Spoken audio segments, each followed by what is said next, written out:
how to set up DC booster module. எப்படி நம்ம இன்னைக்கு இந்த DC booster module செட்டப் பண்ண போறோம்னு பார்க்குறோம்.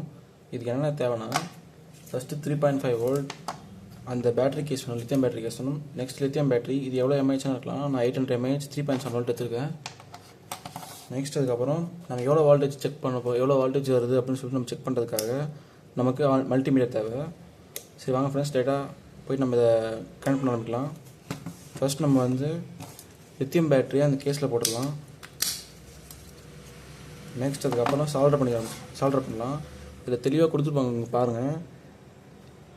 இன்னில் வந்து இன் பாசிட்டிவ் இன் நெகட்டிவ்னு பாருங்கள். அதே மாதிரி அவுட் பாசிட்டிவ் அவுட் நெகட்டிவ் ரெண்டு இருக்குது பாருங்கள்.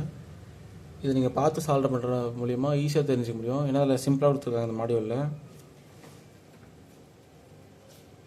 சில மாடியூல்ஸில் இதில் வந்து அவுட்புட் வோல்டேஜ் காட்டும், அந்த மாதிரி இருக்கிற மாடியூல்ஸும் இருக்குது சில மாடியூல்ஸில். ஆனால் நம்ம வாங்கியிருக்கிறது ரொம்ப சீப்பான மாடியூல், அதனால் இதில் வந்து எந்த ஒரு வோல்டேஜும் கிடையாது. ஸோ அதனால் நம்ம டேரெக்டாக தான் செட் பண்ணி ஆகணும். சரி வாங்க ஃப்ரெண்ட்ஸ், சால்டர் பண்ணலாம். ஃபஸ்ட்டு பாசிட்டிவ் டெர்மினலில் பாசிட்டிவில் சால்டர் பண்ணிக்கணும். நம்மளால் இந்த மாடியூல் மூலிமா வோல்டேஜ் ரெகுலேட் பண்ணிக்கலாம். நான் எப்படின்னு சொல்கிறேன் அடுத்த வீடியோவில்.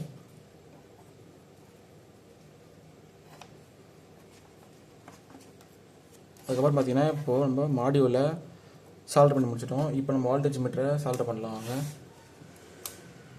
நான் ஆல்ரெடி சால்டர் பண்ணி வச்சுருக்கேன் பேட்டரியை, அதனால் டேரெக்டாக வோல்டேஜ் காட்டும் பாருங்கள்.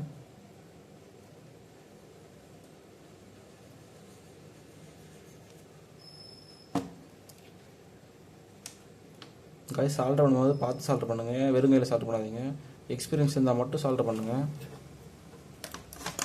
இப்போ நம்ம 20 வோல்ட்டுக்கு அதை மாற்றிக்கலாம். பார்த்தீங்கன்னா தெரியும், இப்போ அக்யூரேட்டாக நமக்கு வேல்யூ மெஷர் ஆகுது.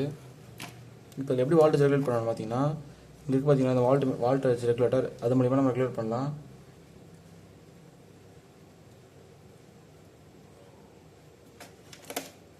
நீங்கள் ஒரு ஸ்க்ரூ ட்ரைவரோ இல்லை ஏதோ ஒரு வச்சு சால்டர் பண்ணலாம், அட்ஜஸ்ட் பண்ணலாம் வோல்டேஜ். நான் இதை யூஸ் பண்ணுறேன் பாருங்கள். இந்த மாதிரி ப்ளேஸ் பண்ணி நீங்கள் ஆன்டி கிளாக் வைஸில் ஸ்பின் பண்ணிங்கன்னா வோல்டேஜ் டிக்ரீஸ் ஆகும். அதே ஆன்டி கிளாக் வைஸில் பண்ணிங்கன்னா வோல்டேஜ் இன்க்ரீஸ் ஆகும். பாருங்கள் மேக்ஸிமம் எவ்வளோ அவுட்புட் வருது பார்க்கலாங்க கைஸ்.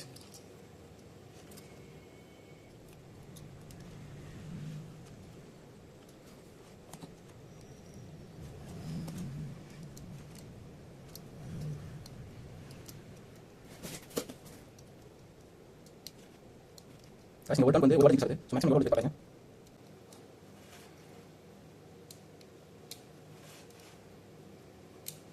தெரிஞ்சு 35 வோல்ட் கிடைக்க வாய்ப்பு நினைக்கிறேன். எனக்கு 35 வோல்ட் தான் மேக்ஸிமம் நினைக்கிறேன். இல்லை 36 போகுது,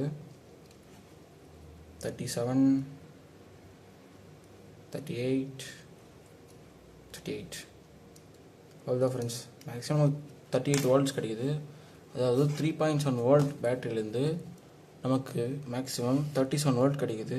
அதாவது 10 டைம்ஸ் லார்ஜர் அப்படி. ஸோ இது நல்ல ஒரு மாடியூல் தான், பார்த்தீங்கன்னா தெரியும். ஆனால் என்ன ஒரு விஷயம்னா, அதில் வந்து நீங்கள் அதிகமான ஆம்ஸ் கனெக்ட் பண்ணிங்கன்னா இது அதிகமாக ஹீட் ஆகுது, அதோட இது சுவிட்ச் ஆஃப் ஆகிடும், இல்லை பர்ன் அவுட் ஆக அந்த மாதிரி நிறைய வாய்ப்பு இருக்குது. ஸோ நீங்கள் முடிஞ்ச அளவுக்கு ஜஸ்ட் வோல்டேஜ் மோட்டார் அந்த மாதிரி கனெக்ட் பண்ணிங்கன்னா பிரச்சனை இல்லை. இல்லை 12 வோல்ட் நீங்கள் வந்து அந்த வைஃபை ரவுட்டர் அந்த மாதிரி ரவுட்டர்லாம் நீங்கள் கனெக்ட் பண்ணி யூஸ் பண்ணிங்கன்னா பிரச்சனை இல்லை. ஸோ 12 வோல்ட் அந்த மாதிரி யூஸ் பண்ணிங்கன்னா பிரச்சனை இல்லை. 38 வோல்ட்டுக்கு நீங்கள் ஒர்க் ப்ளக் பண்ணி யூஸ் பண்ணிங்கன்னா இது ஆம்ஸ் அதிகமாக ஆகி நம்ம ஃபியூஸ் பார்க்க வாய்ப்பு இருக்குது. 38 வோல்ட் அப்படிங்கிறது நல்ல விஷயம் தான். ஏன்னா 10 டைம்ஸ் லார்ஜர் பாருங்கள். 3.7 வோல்ட் தான் கனெக்ட் பண்ணியிருக்கேன். அதுலேருந்து நம்மளால் 38 வோல்ட்ஸ் எடுக்க முடியுது மேக்ஸிமம். ஸோ இது ஒரு நல்ல மாடியூல் தான். இந்த மாடியூலோட லிங்க்கு பை பண்ணோன்னா லிங்க் பயோவில் கொடுத்துருக்கேன், செக் பண்ணி பாருங்கள். தேங்க்யூ.